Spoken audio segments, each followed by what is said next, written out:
been called reflective meditation, which has to do really with thought processes. Reflective meditation is rational. And I'll comment, and it may be that in the question period you will have points to raise on this, but I would like to comment right at the outset that one reason for emphasizing this particular category of rational meditation, reflective meditation using thought processes, is that this is particularly adapted to the Western body. And this, I think, we must remember. The Theosophical philosophy, as I'm sure all of you know, suggests the feasibility, the validity of the concept of reincarnation. So that from that point of view, there are incarnations when we have Eastern bodies, there are incarnations when we have Western bodies. Now, I am also convinced that when one is in a Western body, or in an Eastern body, whichever body one is in, as it were, male, female, east, west, whatever, there is a purpose. There is something to be learned from incarnation in that particular body. And therefore, there are techniques, there are disciplines, there are ways of using the body that are particularly well adapted to the type of vehicle one has. And often mistakes are seriously made, and difficulties can arise when one attempts to do something that really is not, if we can call it this, the dharma of the physical body that one has. That is, the whole purpose of the body which one has. And in the West, we are accustomed to thinking. Thinking is, the rational function is very much emphasized in the West. Then this can be the tool by which we enter into the whole realm of meditation. And we should use it. And I can tell you there are serious cases where this has been forgotten, and either the idea that you can bypass the mind or that we don't need it in some way, and the whole mental process, which includes discrimination, which includes choice, which includes a fine-tuned instrument that is able to look at it and make decisions as to the validity of an experience, of an insight, of an intuition, where that has been set aside and really serious difficulties have arisen. Well, I won't go into the negative aspects, but this broad type of reflective meditation actually is found even in many of the Eastern schools. In some of the formalized meditations of Mahayana Buddhism, it is very much present, very much present. The rational faculty is there.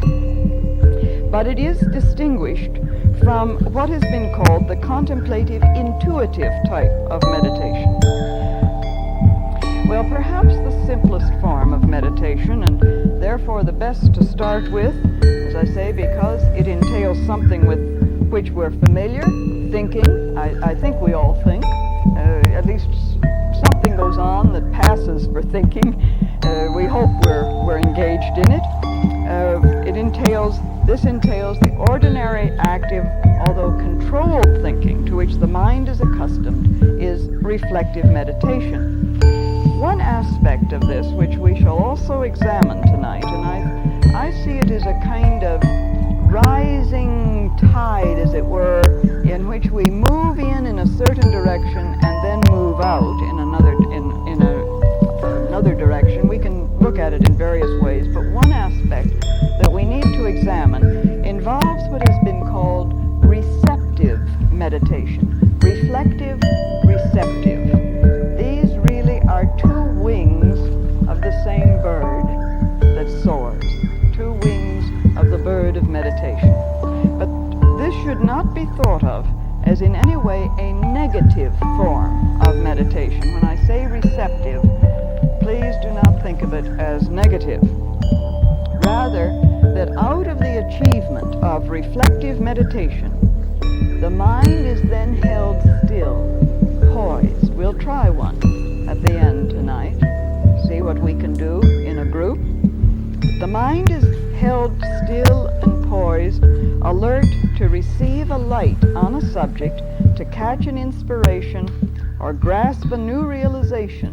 And this might be compared to listening for something which is far away and which therefore demands the mustering of complete attention. So it may be seen that reflective meditation, as I say, consists of two parts, as it were, and we will deal with these so far as we can separate them, although really they are very much one. So to begin then, reflective meditation takes up from the point we have reached in concentration and imagination. These were the preliminary steps: concentration, imagination.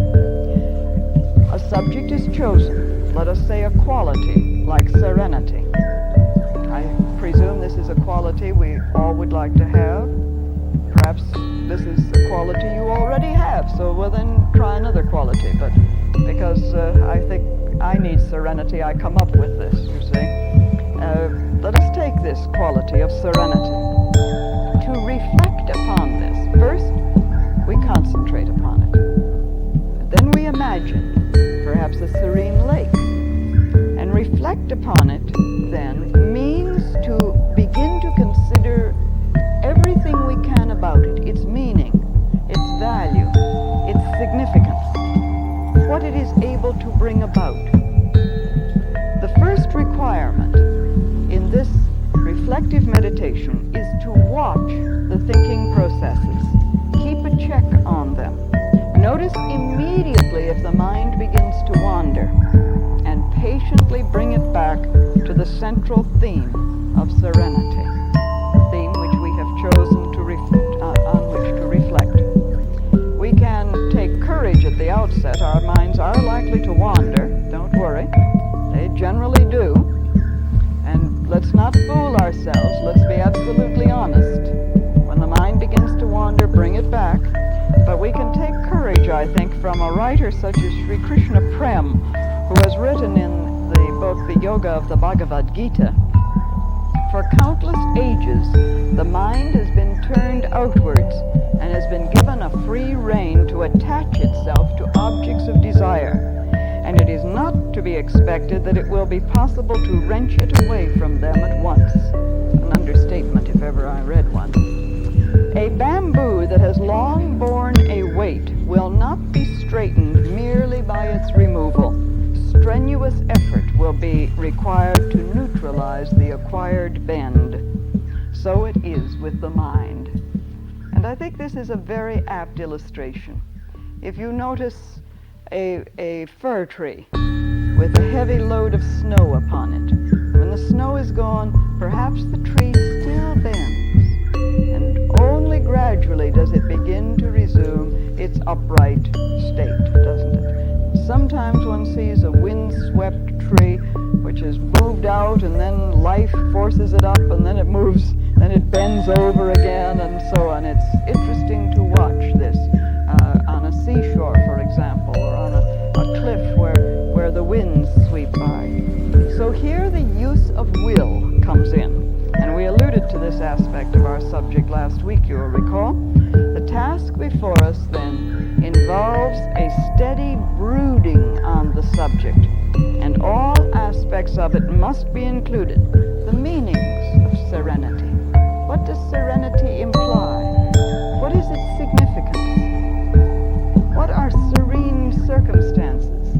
What does it mean for me to be serene? What is it for the physical body to be serene? What is it for the emotions to be serene? What is meant by a serene mind?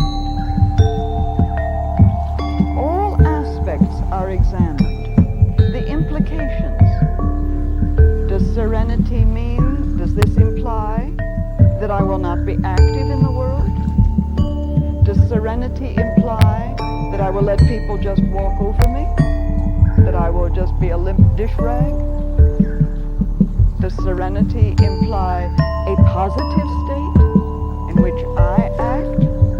What does serenity mean? All of these aspects, you see, of the subject are explored in the reflective meditation. just doing our ordinary thinking. But this is a deeper probing, and we must not permit any jumping to conclusions or one-sided examination. Neither should we permit our thinking to be colored by emotions of any kind. Can we look at this quality impersonally, without involvement in it, unemotionally? Just look at it, examine it, turn it around, you see, in thought. The whole process must be kept under control. Now the second requirement, this is the first requirement, to keep it under control, to note where the mind goes and bring it back, keep it around this subject. The second requirement in this type of meditation is persistence. And this is difficult because we're not really noted for being very persistent, except in something we want. Then we become, of course, we say we're persistent and all of our friends say we're stubborn. So it depends on, who is doing what. You see, I say I am persistent. You may say I'm just being stubborn. But when it comes to something we don't want very much, for example, we may feel that, well, we've worked at this for a week or 2 weeks, by this time, my golly, if we're not serene, we never will be, sort of thing. We've examined it all we can and so on. And we still react. Something comes along and it upsets us and we're not very serene. And so, well, let's let that go. Let's turn to something easier, we say, you see. So the second requirement is persistence. We are apt to think even that we've uncovered all there is to be known about a subject. But we certainly must persist through this phase, which is really a very normal mental reaction.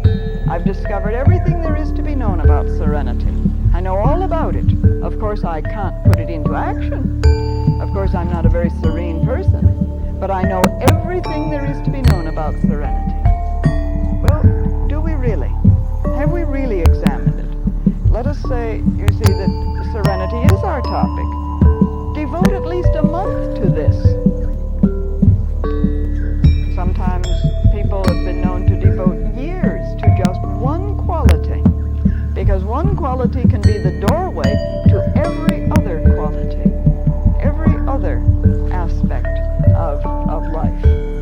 Serenity can open the door to love, to courage, to fearlessness, to tact, to all of these qualities that you might be able to list, to discrimination. It can open the door to all of these. So perhaps we could take serenity as the subject of reflective meditation for an entire incarnation, and it would lead you to all of the others.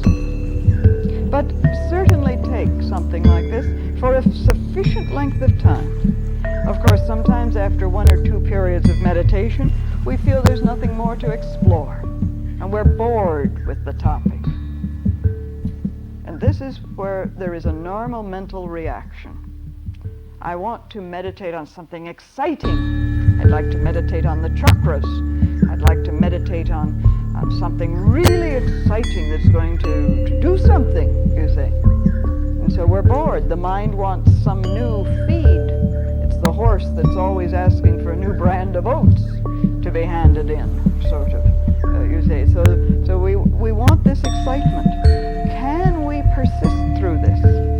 To re-stimulate attention, it may be useful to read something on the subject. Look it up in the dictionary. Or list some questions on it.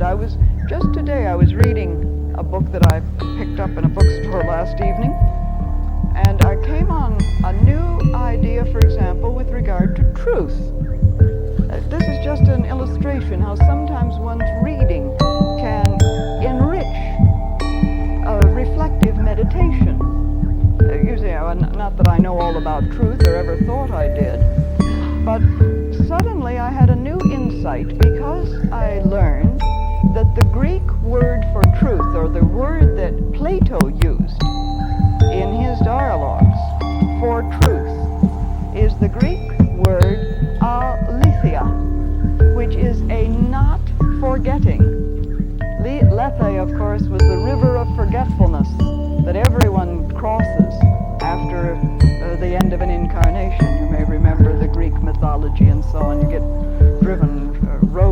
across the river of Lethe. But truth, the word that has been translated as truth, Plato used the term aletheia, a not forgetting, because from the Platonic point of view, truth was the original condition in which consciousness existed. It was the pure state of consciousness, the purity of consciousness. And we think, you see, in the Greek mythology, of going across the river Lethe after death. But incarnation is crossing the river Lethe this direction, as it were, you see. And so the not forgetting, to remember, is truth.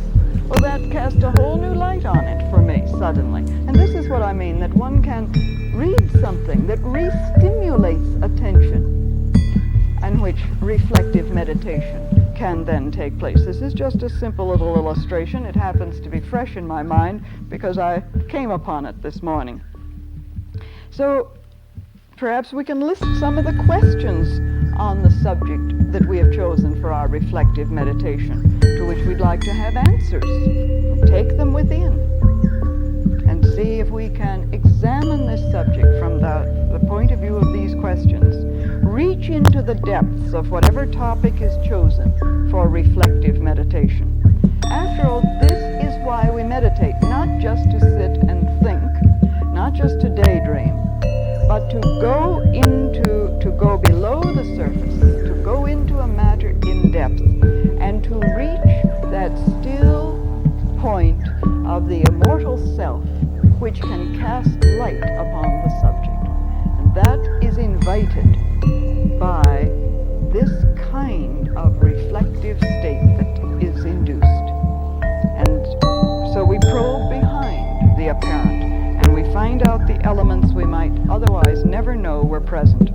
No matter how simple the topic that we may have selected for our meditation, if we persist with it, there are always new significances to be discovered and deeper fields of comprehension to be arrived at. There is a kind of apocryphal story within the Theosophical movement of the occasion when, I say apocryphal because I don't know that it's ever been documented, may be true, maybe not true, but it makes an interesting story of when Dr. Annie Besant, one of the great leaders of the Theosophical Society, a magnificent woman who was involved in a great number of social causes and humanitarian causes, when she learned about the existence of this philosophy, theosophy, through being given the 2 volumes of the Secret Doctrine to review, she said she must know the author, and she went to H.P. Blavatsky, met her, and asked her to teach Dr. Besant how to meditate. She wanted to learn all of this. She wanted to come at the truth at once, you know. So, will you teach me to meditate? And it is said that H.P. Blavatsky threw a matchbox on the table and said, meditate on that. Now, this is a very ordinary, common object. But what is a matchbox? I don't know what kind this was, but let us say that it was one of these small matchboxes. Can one meditate on a matchbox? Why not? Have you ever thought of the symbolism of the matchbox? It's a rectangle. It has height and depth and dimensions. Perhaps that's the physical body. What's inside the matchbox? Matches. What has to be done with what is inside? It has to be lit. Isn't perhaps within the temple of the physical body is the living spark? Have you ever thought about meditating on a matchbox, you see? Reflect upon it. The symbolism is tremendous. Who lights the match? You do. You have to do it. Nobody else is going to do it, you see, when that's given to you. So you must light the spark within. And what more beautiful symbol than the fire burning within because you have lit it? Well, there are all sorts of things one can meditate on, and everything is given. The matchbox usually has on the side of it a little rough abrasive part, so that the capacity for the match to come alight is there as part of the box. One can go on with the symbolism. All I don't know that this is what happened, but it seemed to me that there is much in any object to reflect upon. Every object in the universe is symbolic in some way. It is a symbol. Every word is a symbol. The word serenity is not the quality serenity. It is a symbol of that. So think of it. How does it sound? Say, tranquility and so on. Think of these things and examine them. And this is what is meant by reflective meditation. In his very excellent book on meditation, Concentration and Meditation is the title of it, Christmas Humphreys, who of course is a great Buddhist scholar and has written extensively on Buddhism and the Buddhist way of life and Buddhist meditation and so on, has described 7 types of reflective meditation. And these are very interesting to note. On passing through the bodies, and we're going to try a little bit of this, on things as they really are. This is a marvelous type of reflective meditation. Meditation on things as they really are. Not as we wish them to be, as we think they are, or we think they ought to be, as they were yesterday or last year, or anything of that sort, but on things as they are. On dispassion, on motive, on the doctrines of religion, on the self, and on analogy. And these are very interesting to follow, these 7 types. But in each case, whatever type is followed, the period of reflection is followed by the creation, if it is true reflection. Now, this is not just idly thinking about it, matchboxes and serenity and whatnot, you see.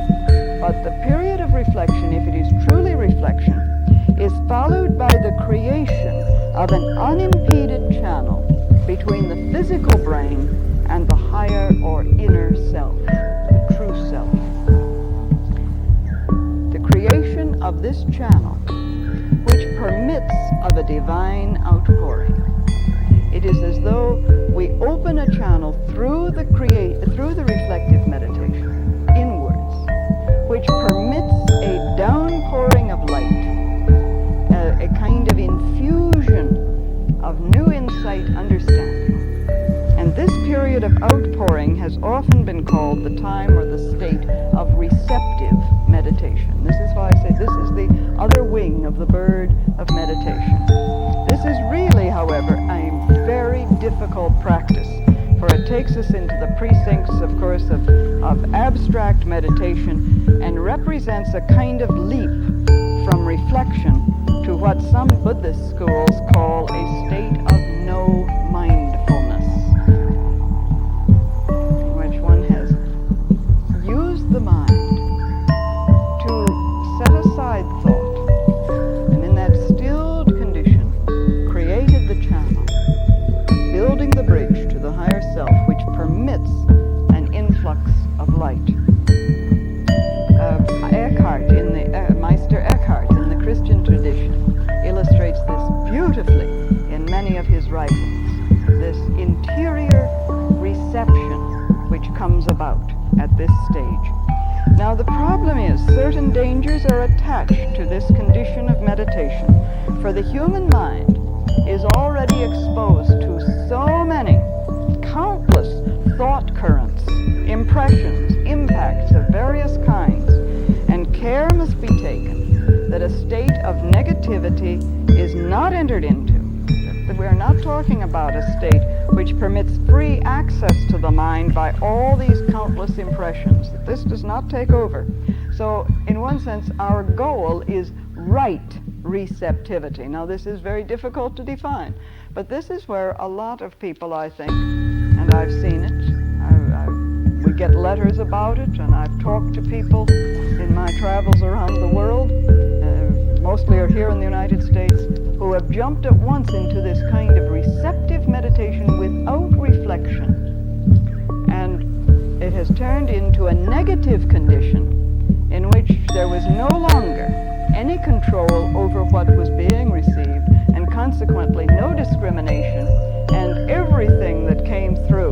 It's like rather than being able to turn on your radio to a precise band, you could turn the radio knob and all of the radio waves were present at once. Do you know what I mean? You see? Everything is present at once. Whatever stations were broadcasting, you hear them all together. And you're not able to distinguish then between one and another, nor are you able to evaluate. On one there may be some advertising for spaghetti, and on another there may be some beautiful Mozart, and on another there may be a lecture on higher mathematics, and so on. And you will give all of these equal value, you see. And this is what comes to happen if receptive meditation is not the result of reflective meditation, in which the thought processes are controlled, stilled, but controlled, so that you can select, as it were, and give some discrimination to what is impinging on the mind. This is what I mean by our goal is right receptivity. In one sense, of course, the very recognition of the sea of impacts which is all about us, buffeting us, protects us. This very recognition that there is this going on.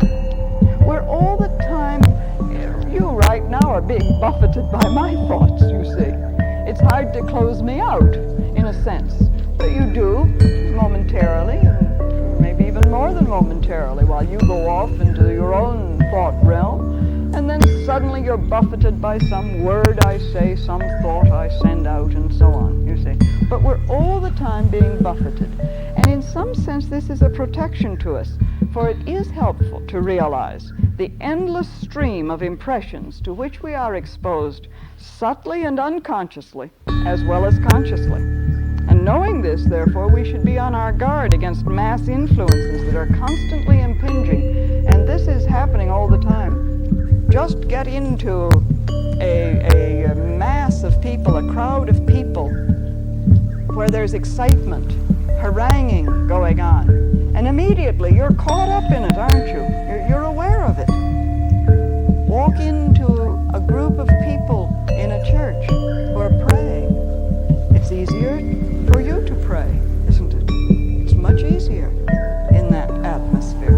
All of the time this is about us. The mass influences are constantly impinging. Well, of course, there are very subtle currents from many different sources. Psychic impressions, for example. In this state of receptivity, we may be buffeted by all kinds of psychic impressions. And this is where it is all too easy to make mistakes, not knowing if our thinking is our own or is influenced by some extraneous source, not being able to distinguish whether an impression is of a truly spiritual origin or simply a psychic distortion we have picked up on the astral world, on the way inwards, as it were. Well, there are really no quick and easy answers to this situation, I'll tell you right now. But the solution really lies in developing our own strong center of awareness from which we can look out on the subjective as well as the objective worlds. So we have to recognize that there's a hairline division between an over-positive attitude and one that is too negative, between action and stillness, between mental creativity and a passive absorption. Again, if I can quote Sri Krishna Prem in the Yoga of the Bhagavad Gita, essentially, he says, the method consists of gaining such control over the mind processes that they can be stilled at will, thus enabling the consciousness to perceive the truth like a calm lake reflecting the eternal stars. The state, he continues, is not one of mental vacuity, as represented by some critics, and still less is it one which is produced by some occult mechanism or other. The center of consciousness withdraws its attention from the world of outer phenomena, whether of sense or of thought, passes through the central point, which is itself, and emerges in the spiritual world of the buddhi, intuition. Now this is the process. Very easy to write about, you see, very difficult to achieve. Paul Brunton, in his work, The Wisdom of the Overself, makes very much the same point. Mere mental quiet is an excellent thing as a step on the upward way, but it is not true transcendence. The mental blank, wrote Brunton, which is so often the absorption state of ordinary yogis, is not the same as the self-understood awareness, which is the absorption state of the philosophic yogi. The diffuse, drifting negativity of the first is inferior to and different from the discriminating, intelligent alertness of the second. The one merely refrains from thinking. The other actively engages the thought-free consciousness in understanding its own nature. I've always loved that phrase, the thought-free consciousness, because this is what we're talking about, the thought-free consciousness. So the state of receptive meditation is a state of positive listening. And for this, an effort of will is necessary. The very setting up of a point of silence invites a flood of sensations or impressions or images to invade our privacy. And the best technique is not to fight them, but to let them play on the periphery of consciousness, as it were, without giving them attention. The holding of this state is sometimes helped, indeed, by repeating some word or phrase, evoking some image. For example, with serenity, evoke the image of a still lake, or repeat the phrase, be still and know that I am God. This kind of mental repetition does begin to clear the area of consciousness, as it were, from these impressions, external impressions. An analogy here might be helpful to us. It's been used by some writers. A searchlight directed by someone on earth upon objects in the sky. In reflective meditation, the searchlight is sent out horizontally, as it were, sweeping across the field of consciousness, correlating, formulating, interpreting, seeing more clearly everything in its domain. And in receptive meditation, having seen the whole field, the light is directed upwards, scanning the depths of the sky and permitting what is hidden in the very depths to be revealed. So, in the opening of this channel, through positive receptive listening, what may we expect to receive? Well, I think we can say very simply, new insights which can transform our lives. Above all, we must be sure about the nature of the insight that comes to us. And so I suggest the main criterion, and I am convinced the one that is absolutely the most valid criterion in testing the source of the insight or intuition that comes to us, whatever you wish to call it, is its impersonality. This is the absolute key, it seems to me, to determining whether the source is indeed one's own immortal self. From that level of selfhood is its impersonality. Messages that boost the personality, that flatter and hold high promise, I think are immediately suspect.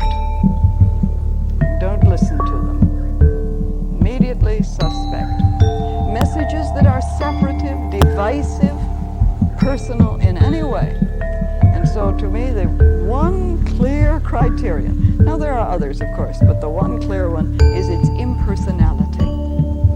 Another point, of course, do not be discouraged. The searchlight may point up and it may see them at the sky as black indeed, and nothing comes down, as it were. The results of meditation, of course, do not always occur at once. In fact, they may not occur ever in some sense. It depends on what you're looking for when you say results of meditation. What are you looking for? The real results are not in terms of any messages from on high, intuitions, insights that flood the mind and stir the heart. The real results of meditation are the eventual transformation, the transforming possibilities of whatever happens, the transformation of the personality. And this, after all, is the goal of meditation, the goal of yoga, the goal of all spiritual evolution, to transform the personality.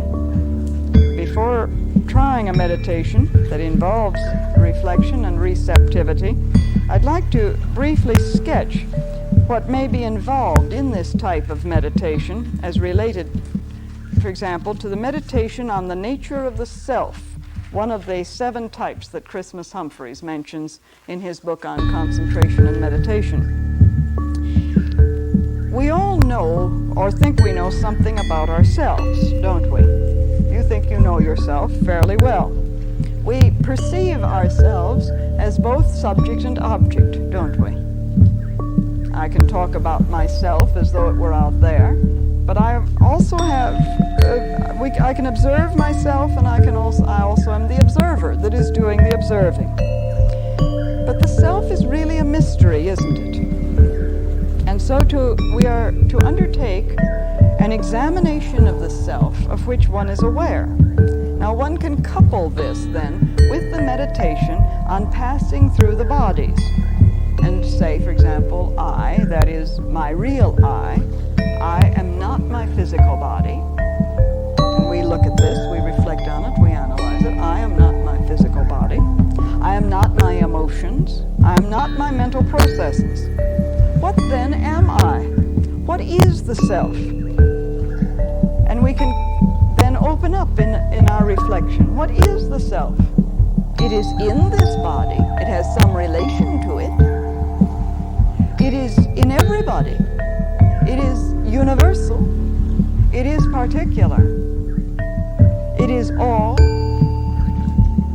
everywhere, and so on. We can go on in this way. So, trying this and coupling it, therefore, with visualization, concentration, imagination, into reflective meditation and then receptive meditation, I'd like now to try, if you will join me, in this kind of meditation on the nature of the self.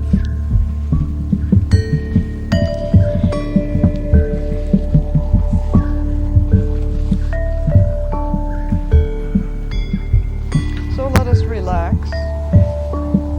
Sit easily, however you wish, comfortably. Breathe naturally. Take a deep breath. And let it out, so that there is a full relaxation. The vehicles are aligned.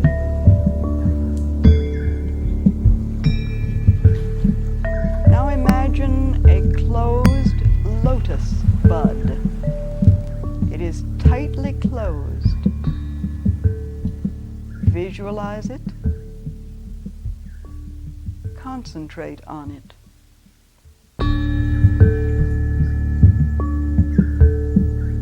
Visualize the shape of the bud, resting on its broad green leaves on the water.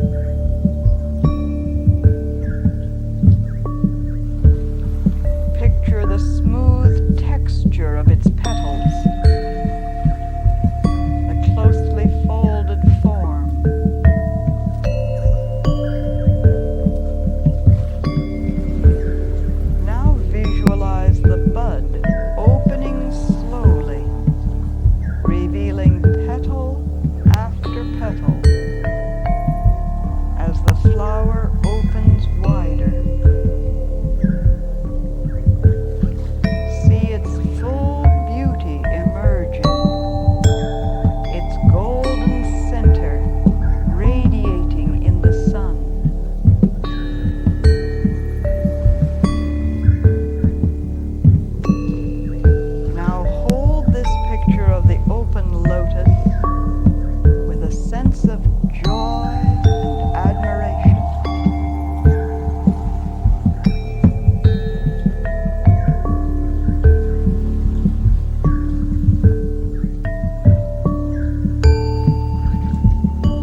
bud